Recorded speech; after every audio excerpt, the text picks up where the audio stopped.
Massachussetts Bay. And this is actually, well, yesterday I was telling you that this Boston's over here. It's actually a lot more over that way than possible.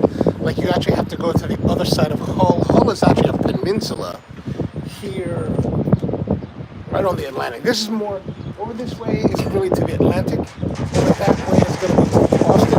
But you can't really see Boston from this location because it is on the other side of the peninsula.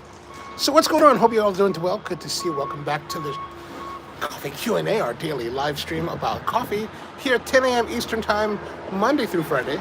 Again, tomorrow we will not be having the live stream because I will be flying from Boston to Los Angeles for some events that are happening this weekend in LA. So that's going to be it. But today I was seeing something here. What's going on there, Craig? How are you, man? So, but today we're here. It's kind of chilly here. It's like maybe 50 degrees, windy here on the beach. Not terribly pleasant. Like when I left Baltimore, it was 80 degrees. Now it's down to 50. It's really quite unhappy. Good morning, Mom. How are you, man? How is the weather down in New York? Is it warmer or is it colder? It was raining last night. Not too heavy, but just a little bit of rain. But since I'm here in Hull, as you can probably tell by the thumbnail and stuff, Hull is just a few miles south of a place called Quincy.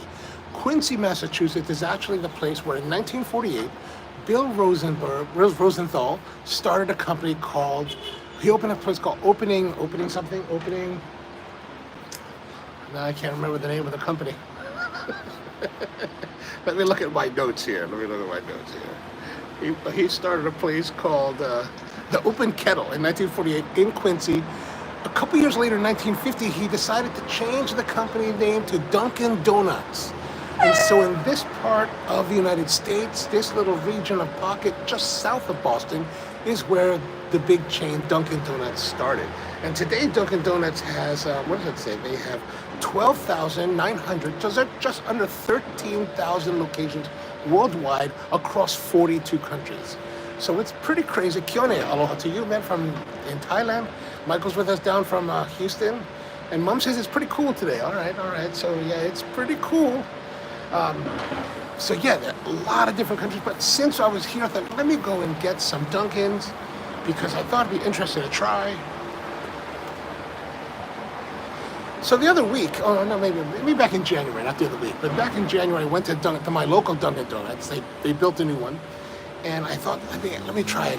I was just checking out their stuff because, as you know, I'm building a new place, and I wanted to get more ideas on potential things to do, and I hadn't been to Dunkin Donuts in such a long time, so I went to my local one and I bought a coffee and I bought a donut, and the price I think was like $1.50. It was pretty shocking. Like the donut only cost me 49 cents. And I said to the girl, I said, hey, is this correct? She's like, oh yeah, when you buy a drink and a donut, the donut's like $1 off. And I was like, what? That is just craziness. So I was like, man, crazy. So Keone says, I did a training at the Shriners Temple in Quincy. Oh, really? Nice. Nice. All right, so I got a large, regular Dunkin' Donut coffee. Oh, actually, I should make a note too. They haven't called it Dunkin' Donuts since 2019. In 2018, they decided to change the name from Dunkin' Donuts and drop the donuts and just be called Dunkin'. I don't really understand that. Like, why are you calling it Dunkin'? Dunkin' means nothing without the donut. And then Dunkin' means nothing. Dunkin' Donuts really doesn't mean anything after you decided in, 2009 or 2013 to get rid of the actual donut you could dunk. So a long time ago, there used to be a donut that had like a little dog leg to it, and you would stick that in and dunk it in your coffee. But evidently they got rid of it because it was just too labor intensive to make, because they didn't make machinery to make it. They would have to hand cut it. And it's like, so I don't know, Dunkin' Donuts in many respects, when I was young, when we were all young, they started out by, they would have those ads, like, gotta make the donuts. And each location made their own donuts, and they were really great. At some point in time, they decided to move to commissary kitchens that were centralized to lower costs, which I think affected their donuts negatively. And then they bought Mr. Donut, and I don't know if that helped. They got more locations, but is it better? But all right, let's have a look at their coffee. Michael says sous vide creme brulee. I check out Chef Steps. I made it many times and it seems repeatable and something. Oh, I will look that up at Chef Steps. All right, so here's their coffee. This is the regular Dunkin Donuts coffee, and this is the coffee that I guess most of America runs on. A few years ago, one of my buddies in the coffee business worked with Dunkin Donuts to reformulate their blend. This is probably within about 10 years ago.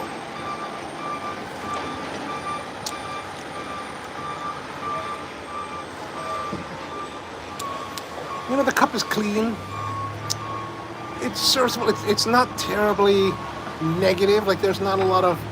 Sometimes you'll get really heavy defects or pungencies or phenols. It's pleasant. It's not terribly exciting. It's just very approachable, very basic. Good for cream and sugar, right? But really, for me, a trip to Dunkin' Donuts would not be appropriate without donuts. And so I just went by and I said, let me have the 6-box. I thought about getting a dozen, but you know, I was like, what am I going to do with a dozen? Like, sure, my family's here, but like, there's not that many of us. And my aunt was like, we're going to go out to eat. Like, she's been taking out to eat like every day. So it's like, oh man, it's a bit too much. All right, so here's our donuts. I just got some classics, what I think are some classics, right? So I got glazed chocolate, but I got the sprinkles, right? I didn't grow up, when we were growing up, we didn't have the sprinkles, but you know, this is such a fun one to have. And then the blueberry cake. I love blueberry cake, right? I love blueberry cake. So I thought, let's taste and see how they are with the donut. Right? Now it's a question of, look at that, that's nice. I mean, okay, so having a commissary kitchen allows them to be very consistent and very nice. All right, let's do the blueberry cake, because honestly, my favorite over the years has been the blueberry cake. How about that? You know, it tastes artificially flavored. But do you really want anything else when you're eating like cheap donuts?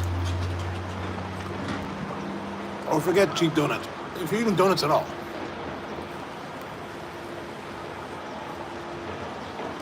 Like sometimes I don't really understand the whole idea of gourmet donuts. Like I get it, like you know what nice ingredients ones, but it's still fried dough dunked in like some kind of like glaze or something like that. And do I necessarily need to pay $8 for a donut? Sometimes for me, a big coffee like this and a bag of those like Hostess donuts, you know, the little tiny ones that are covered in powdered sugar. Sometimes that's good enough. All right, let's go to the glaze. We're gonna try the glaze. We'll try a bite of the glaze. Here's the glaze.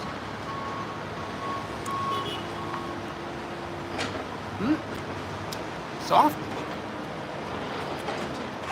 Huh? The crumb looks pretty good.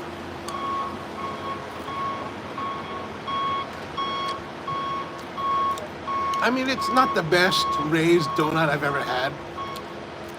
It works. It works. And if you get it with a coffee for 50 cents, all right. Saw Coffee's with us. What's going on? Morning to you as well. I've had Dunkin' Black coffee on 2 occasions in the last year and a half. And they really surprised me. Very smooth and yeah, it's not a bad, I mean, it's not yesterday's coffee was worse than this, right? And these guys are buying much larger quantities of coffee than anybody else, right? I can't imagine what they're buying. All right, now to the chocolate. This is, you know, the blueberry cake's a favorite.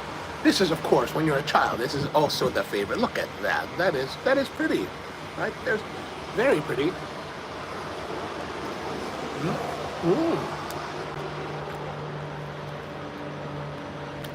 Don't show me. There's the crumb. No.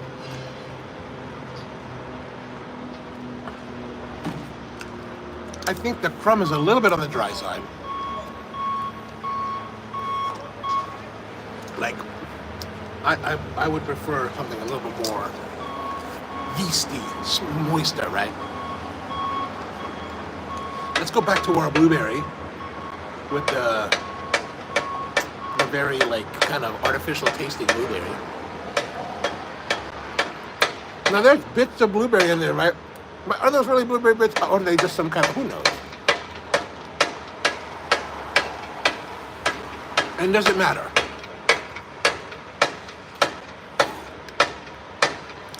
Like if I was a guy that was working a real job in the world, like if I was working construction and I'm working with labor and I have to like be a man when I'm driving to work and I swing by Dunkin Donuts, I get me a coffee and a donut, like do I care if it tastes artificial? Hell no. I'm just here to like make a living.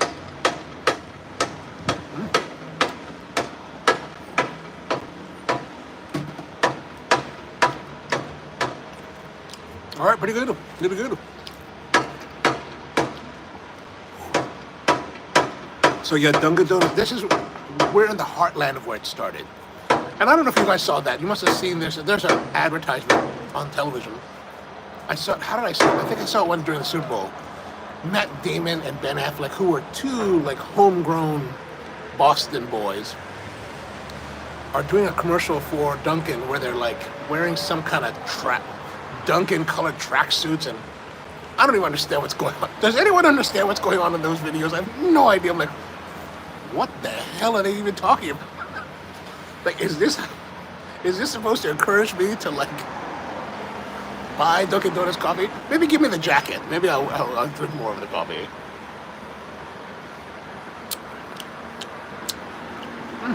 Okay. Okay, maybe another bite of our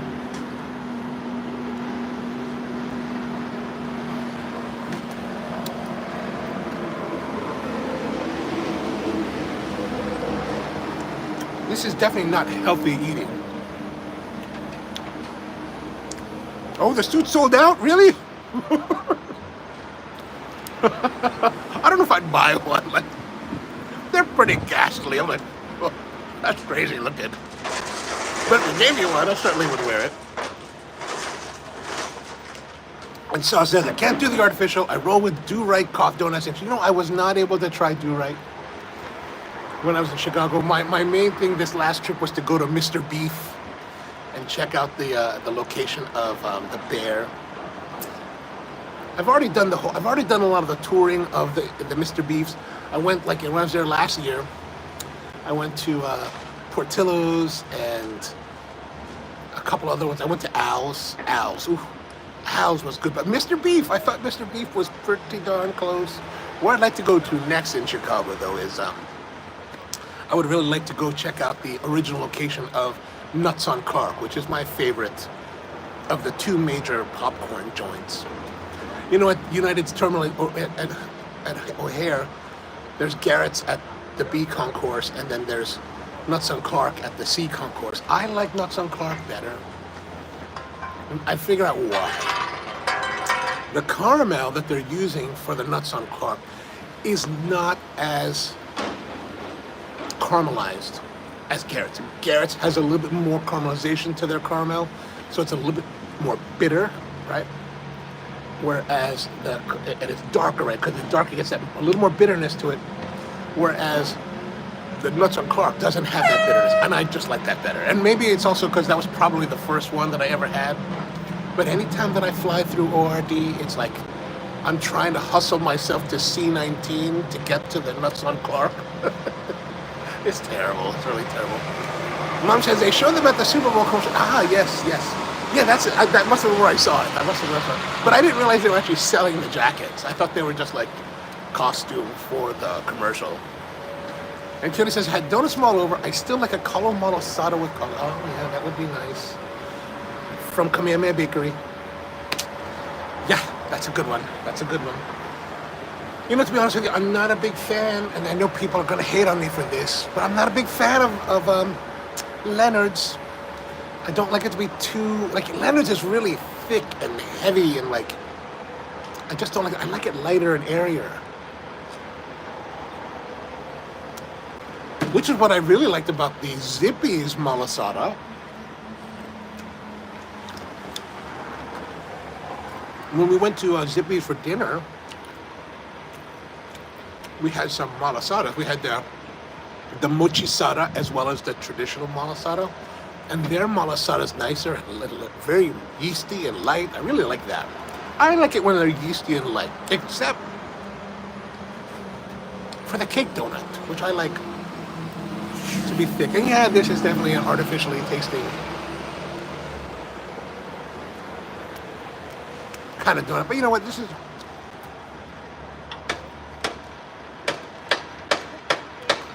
When I was young, and my family had just immigrated to the United States, my parents had immigrated. I was born here. We lived in a very working class part of Baltimore. So that's what I was used to. That's what I grew up with, like working class, like people, very humble areas, right? Eating very humble food. We ate a lot of Spam, you know? Any kind of like donut or anything was always like the Tasty Cake or like Hostess or one of those, you know, regular commercial brands. So there's a part of me that has an affinity for those old school, like, just real common kind of ingredients. Like, sometimes you just want to sit there with like a bag of Hostess donuts. Sometimes, not all the time, but you know, sometimes.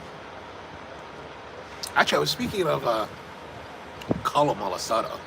I was just reading this Instagram post this morning from this chef in Sacramento, California. And I can't remember his name, but evidently he's a Samoan guy that owns a Samoan restaurant or Pacific Islander restaurant. So his menu kind of has some fusion-y stuff like poke tacos or poke nachos or something like that.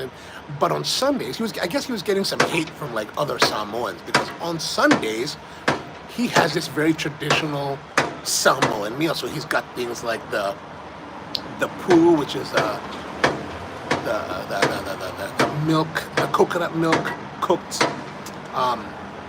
breadfruit, and some of the other stuff. And I was like, whoa, I was looking at the menu, I was like, oh, that looks delicious. Like, I would like to go and have that, because I can't get that anywhere.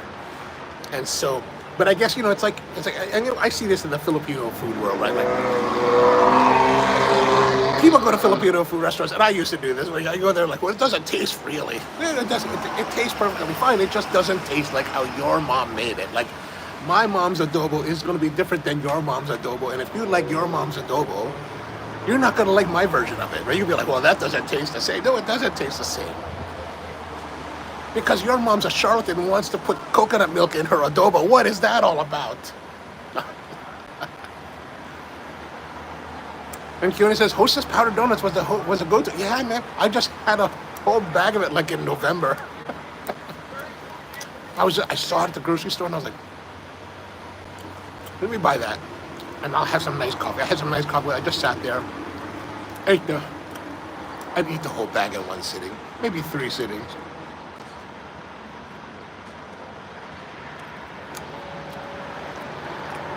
But you know, coffee like this is perfectly fine once in a while. I mean, especially when you're having like always nice coffees in your world, it's always nice to have something like this. It's actually not terrible.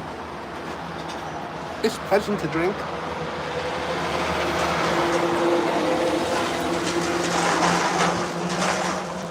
And if I'm enjoying it, like, this thing must be close to, this got to be a 20-ounce cup. Yesterday, I had a 20-ounce cup. I didn't finish it. Most of the time when you see me drinking coffee on the shows, I'm only drinking what I drink on the show. Like, I won't drink it, I won't finish it after, because typically I just have had enough. But this one I've almost finished.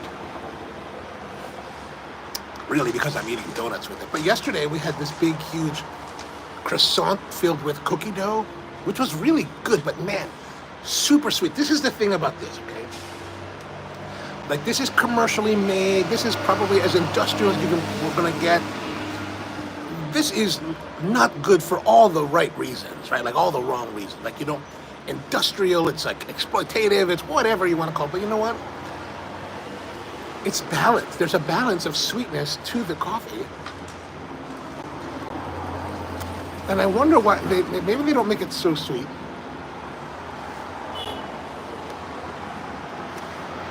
Because they know most Americans are going to be adding cream and sugar to this coffee.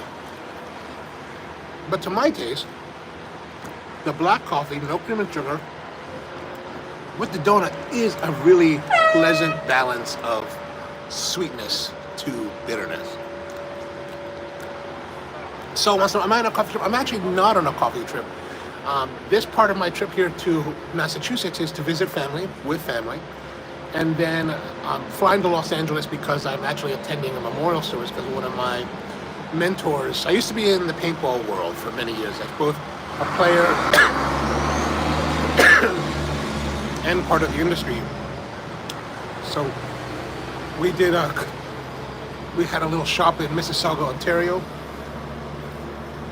My brother and I, one of our good friends, and selling paintball supplies, but we were also very enthusiastic about the game. Like I played, pretty seriously in Hawaii. We belonged to a team there called Team Ronin, and we played semi-professionally. So we went to the big tournaments, and I would say we were arguably one of the best teams in Hawaii. So did very well, very strong. And then we went to the Nationals one year to compete against the real big boys, and we did very well on the first day of a 3-day tournament.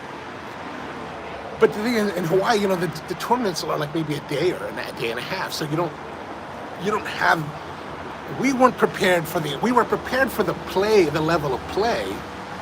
We just weren't prepared for the endurance. Like to last 3 days at that level of intensity was like, it taught us a lot. Unfortunately, the team kind of went through a phase where we had a lot of change after that first run. Like a bunch of us did fairly well, but for some reason our team leader and got into Amway and was trying to recruit everyone into Amway. I didn't go into Amway, and I was like, I'm not going to be part of that. I'm okay if you want to do it. Like you guys go do your Amway thing. I'm just not going to join. And that caused a lot of problems. And so eventually the team kind of, not necessarily disbanded, but it lost a lot of its momentum. It kind of, in some ways, fell apart. I moved away back to the mainland, and I guess the team still continues on in some form or other. But anyway, my mentor from the business, a guy named Aaron Carter, who had a machine shop and he made custom paintball guns. He passed away recently, so we're having a memorial weekend for him. So I'm flying out. A bunch of other people I know from Hawaii and around the country are flying there too. Guys I haven't seen in 30 years.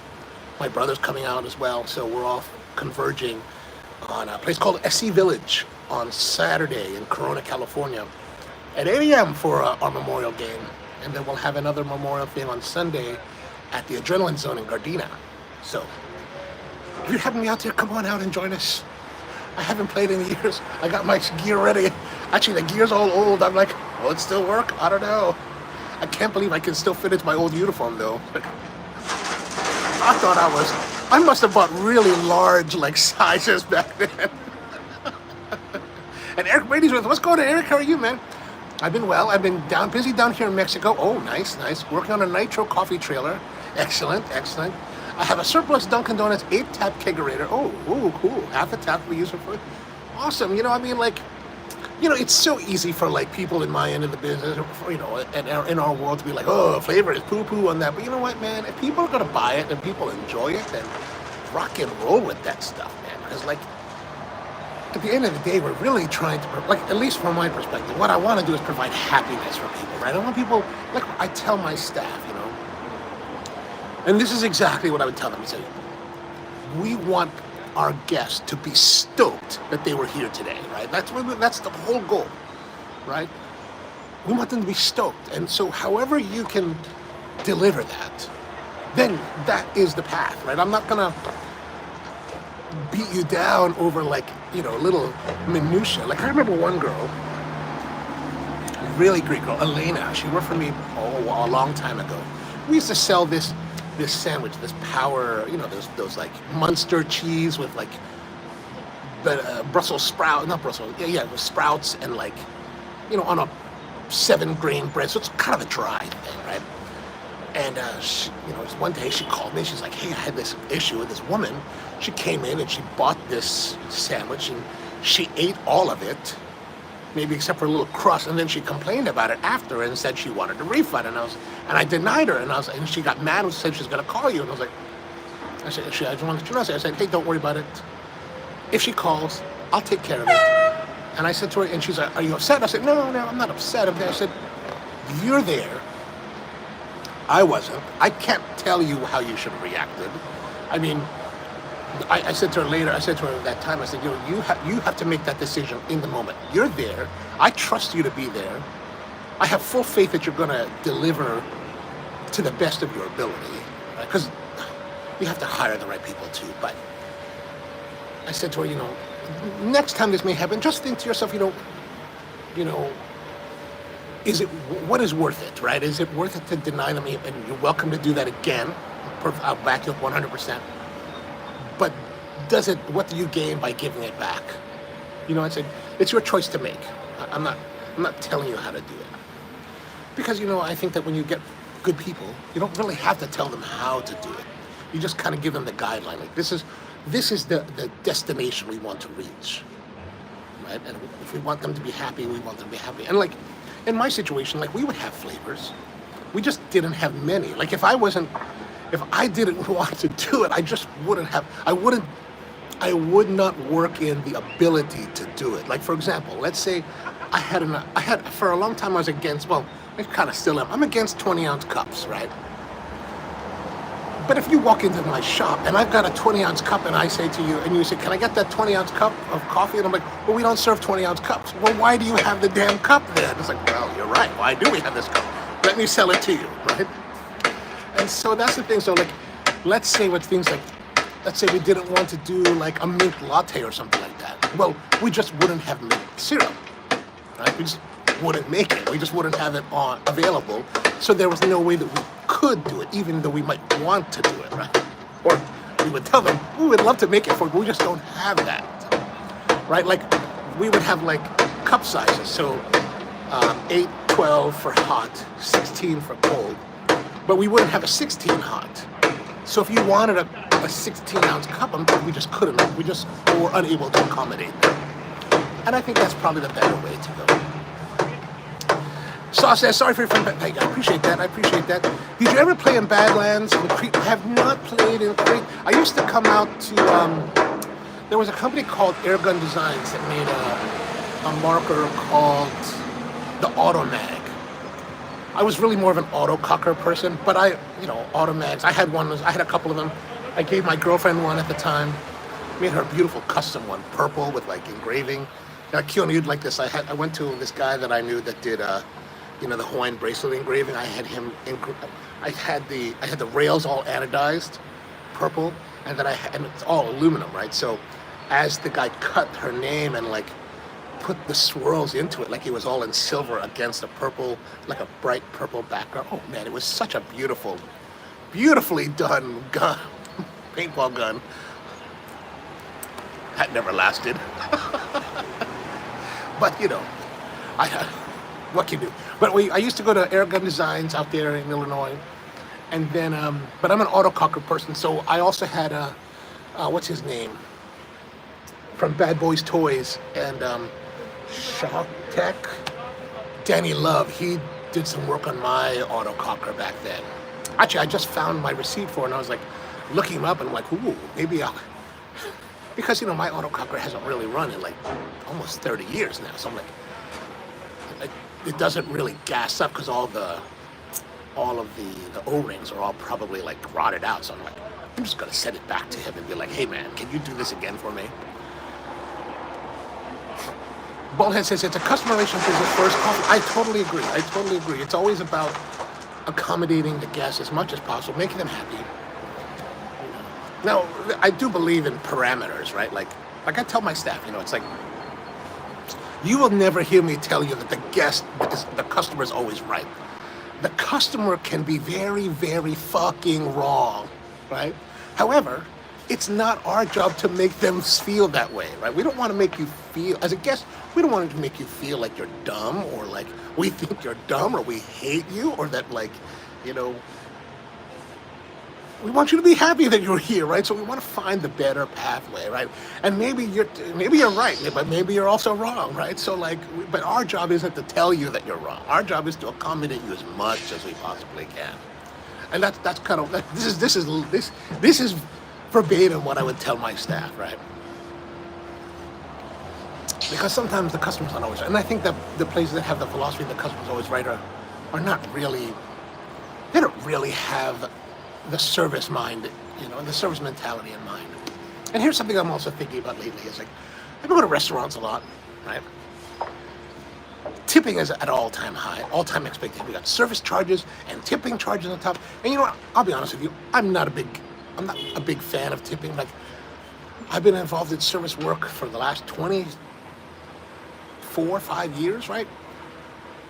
But I deliver the service level that we deliver because that's what I believe in, right? It's not because I'm expecting you to give me a tip. Like, I don't give a damn about the tips.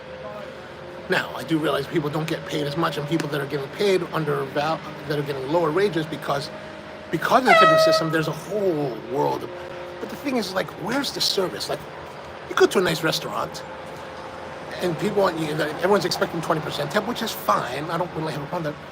But how about deliver me some service? But just beyond, and what I mean by this is like, it's nice that you give me the food and taking care of me, but how about taking care of me? Like, if I haven't finished my meal, why are you just giving me a box? Go put it in the damn box. Like, that's what I would like to see. And that's what I expect of myself. Like, I would do that for a guest, be like, oh, let me take care of that. You don't have to, I'm not just going to give you a clamshell to put your stuff in.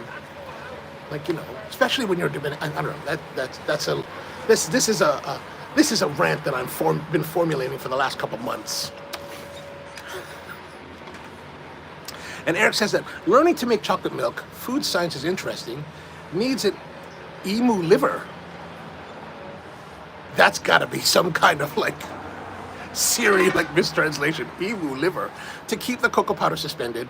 Mocha nitro is so delicious, the best copy. Ooh, I've never thought about that. Oh, emu. Okay, emulsify that makes a lot more sense. I was like, ooh, emu livers, where do you get that in Mexico? Can you get that at the local mercado? Be like, hey, excuse me, can I have the liver de emu?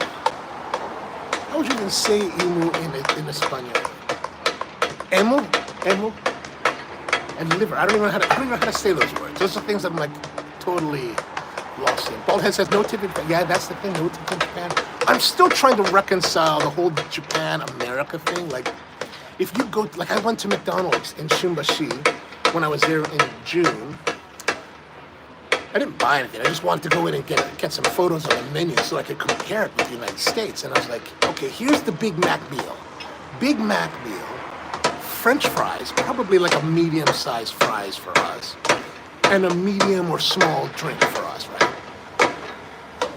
It's still relatively the same price today, but